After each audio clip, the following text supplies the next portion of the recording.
Welcome once again to another live stream. This one specifically called IPSA Kind of Magic. It's really focused on the independent personal search agents, which are an organization chaired by my dear friend Hamish McLay over here, and where we talk about all things that IPSA are really good at and talk about stories and effects from it. Today's topic is no exception. Is it a secret weapon in property buying? Hamish. Well, we need to sort of explain a few things here. We're going to delve deeply into history. Many of you will recollect. Actually, probably you won't, because it was the start of the 20th century. A character called James Allen came along, and he wrote a book entitled "As a Man Thinketh, So Is He." But it came around about, it was the Depression time in the United States, when all of these wondrous self-help books and early business gurus got off the ground. One of the most famous of these, this was really historic stuff, because James Allen at the turn of the century, when he wrote his book, we'd been writing books since man could write. And I can't remember how far back that goes, because I wasn't about at the time. However, in the 30s, in the 1930s, people actually sort of they just started doing some clever things. There was a guy called Earl Nightingale, and he produced these 78s. I can't remember how many of these old plastic records he produced.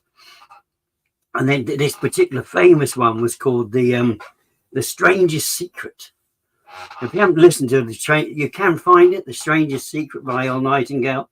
And the interesting thing is, he said, the strangest secret, but in the opening of it, neither was it strange, nor was it a secret.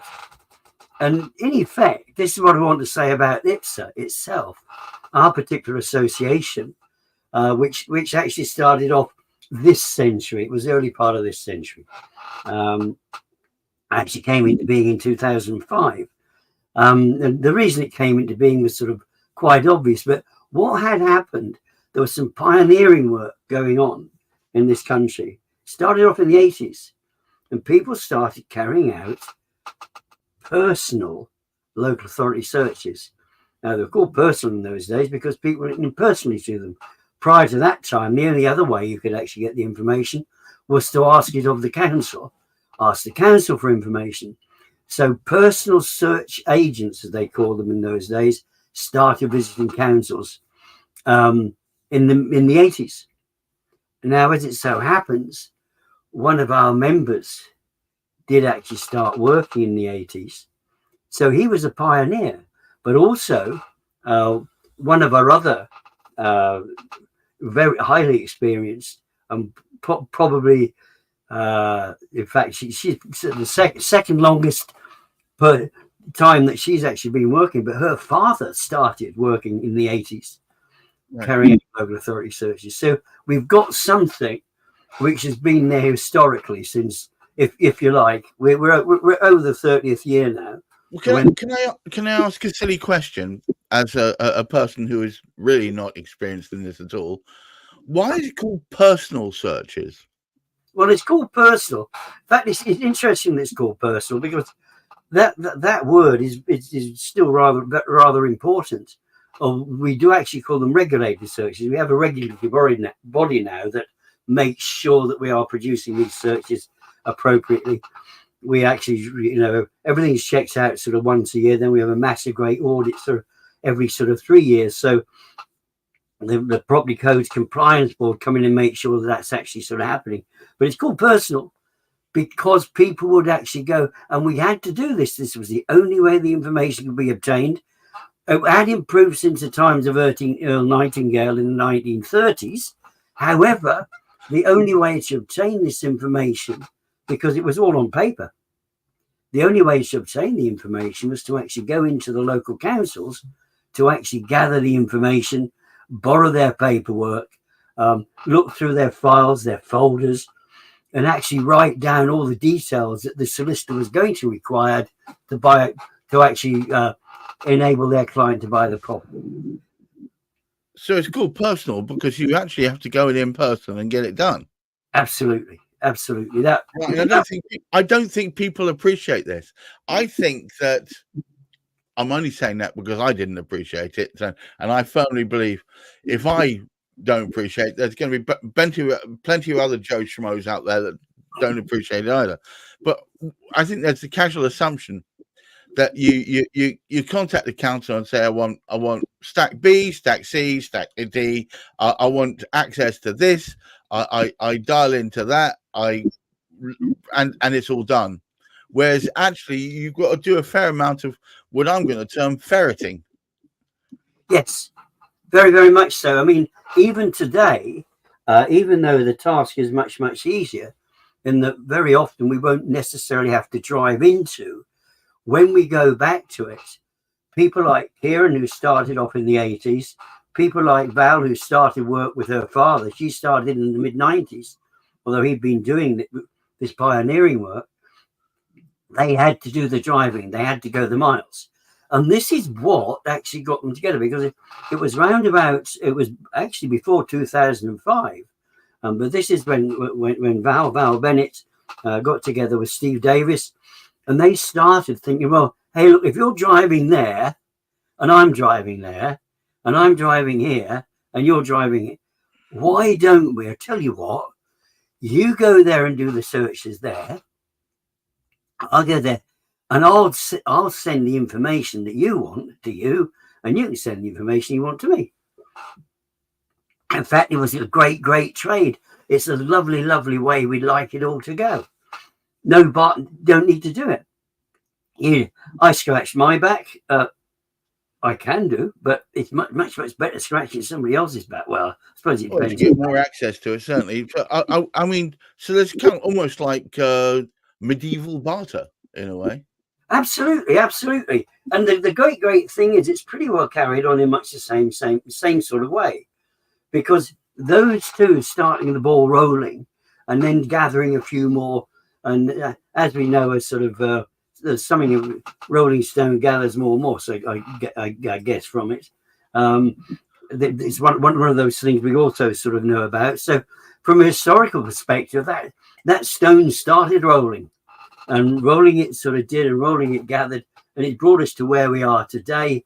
And of course, what we brought in now, we had the lockdown sort of period, which encouraged councils to make the information more readily available.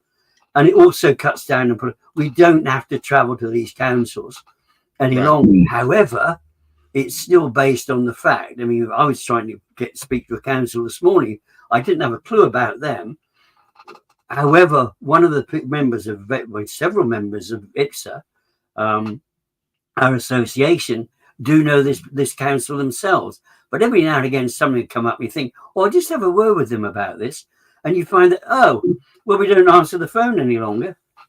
Not only can't you go in and get the information, they won't even answer the phone when you try and phone them up. Yeah. But the information then, so what's this secret weapon? Well, it's only secret. And it comes back. I've said this so often before. We only know what we know. And so it's really part of what we're trying to do with our presentations that we do on behalf of IPSA kind of man, to explain to people that what the IPSA movement is about, because it is almost a movement. It is a cooperative.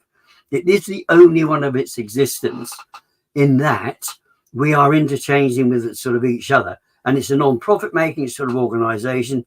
Everything else is sort of business related, and there's a sort of cost attached to it.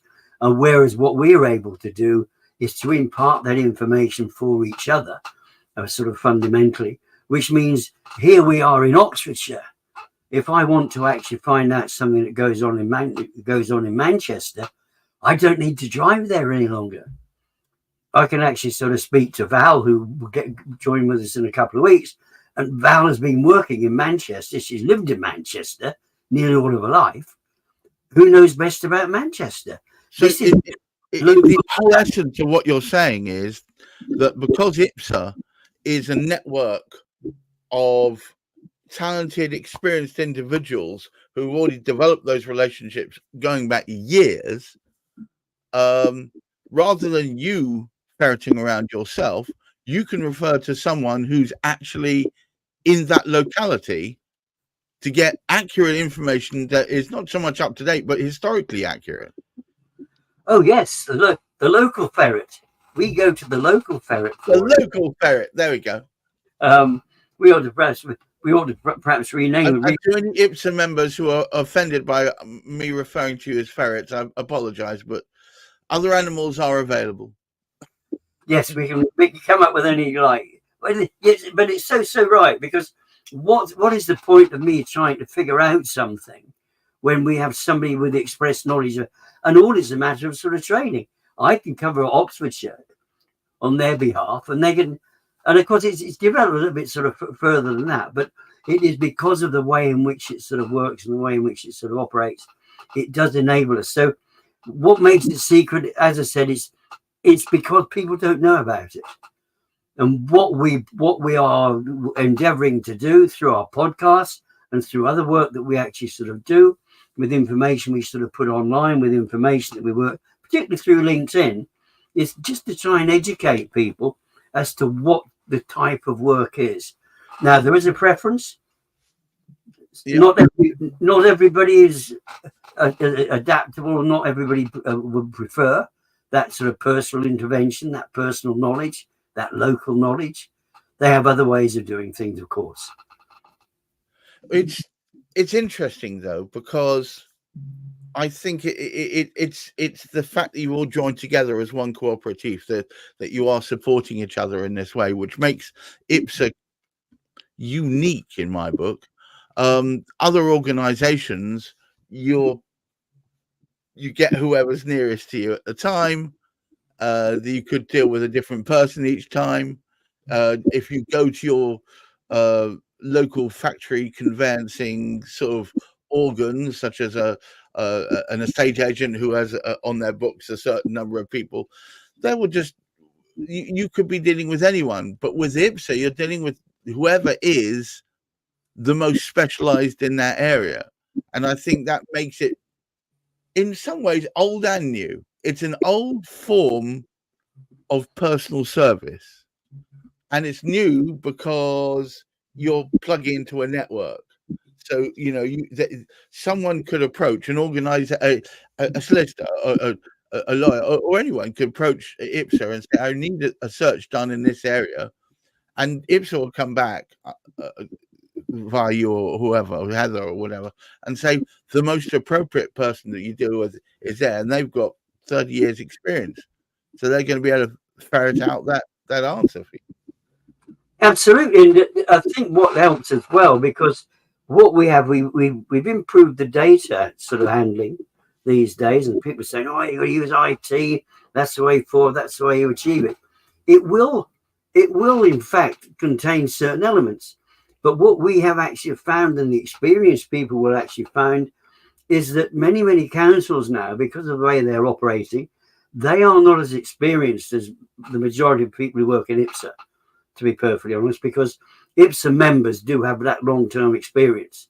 Okay, we can't keep going in that same sort of rate, but when you think how far back some of our researchers have been doing this work, there's a lot of younger people actually working, and all they're used to is data. They don't know the area, the particular council that they're dealing with, because they've only just moved into the office.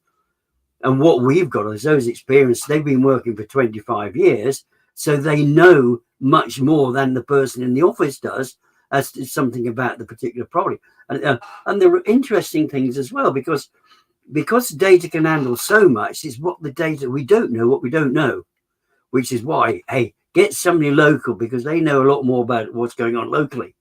And there was a tremendous one that we had. In fact, we had sort of several with Swindon in sort of earlier days, because we hit a big challenge and somebody says, oh, you've missed something out here. You've missed something out here. This particular, so you didn't tell us we had a tree with a tree preservation order on it. And I said, well, that is very true. But let me have a quick word with the tree preservation order and I'll find out why. Now, as it happened, there was a farm 2 miles away. Right. But I went straight because I knew the tree preservation order officer. Right. So I could actually go to him and actually sort of speak to him, because the land charges officer couldn't tell me. But what had actually happened, when the farm had been, various portions of the farm and its cottages had been sold off, they forgot to transfer the information over about the trees as well.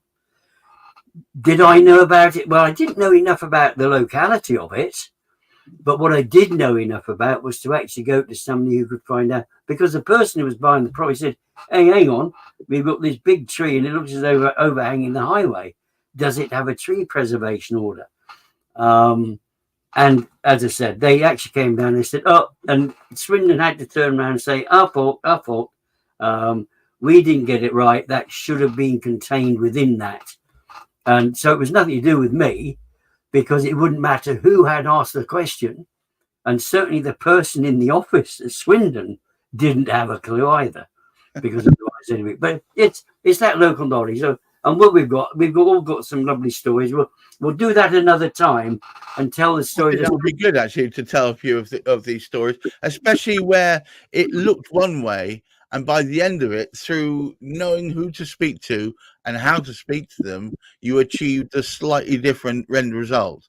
Oh, absolutely. And one of the other things is we have our big favourites of those, and there are certain, in my mind, I mean, we're approaching now what Search and Convey have done, and bear in mind, so much of this has been throughout England and Wales. We're not just speaking about the counties that we cover, which is sort of Thames Valley and beyond. Right. We're speaking about all over the sort of country, and we're approaching. Okay, we're a small company, and we've only carried out, it's got to be very close to 100,000 searches over our 20 years of sort of working.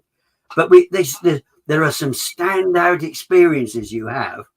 There's something really special about that particular sort of locality, and I think that will make an excellent one, because there's a beautiful bit of property in over near Whitney that has some wondrous tales, which that would probably take me 20 minutes as well to explain. Well, I look forward to that. So, guys, look, if I'm hoping you're getting as much out of this as we're putting in, because IPSA Kind of Magic isn't just a fanfare talking about IPSA, but also waking you up to the ways in which the benefits that IPSA bring and its members can help you get to the goal point that you're looking for. And to IPSA members who are watching this, guys, do join us if you can find the time, because this is a good way to promote yourself. Until the next time we talk, which will be next week, I wish you well. Watch out, we've got property quorum tomorrow, and also, of course, Cladding Matters on Friday. But until then, keep your feet on the ground, keep reaching for the stars, and watch out for that mental health. Take care, man. Bye-bye.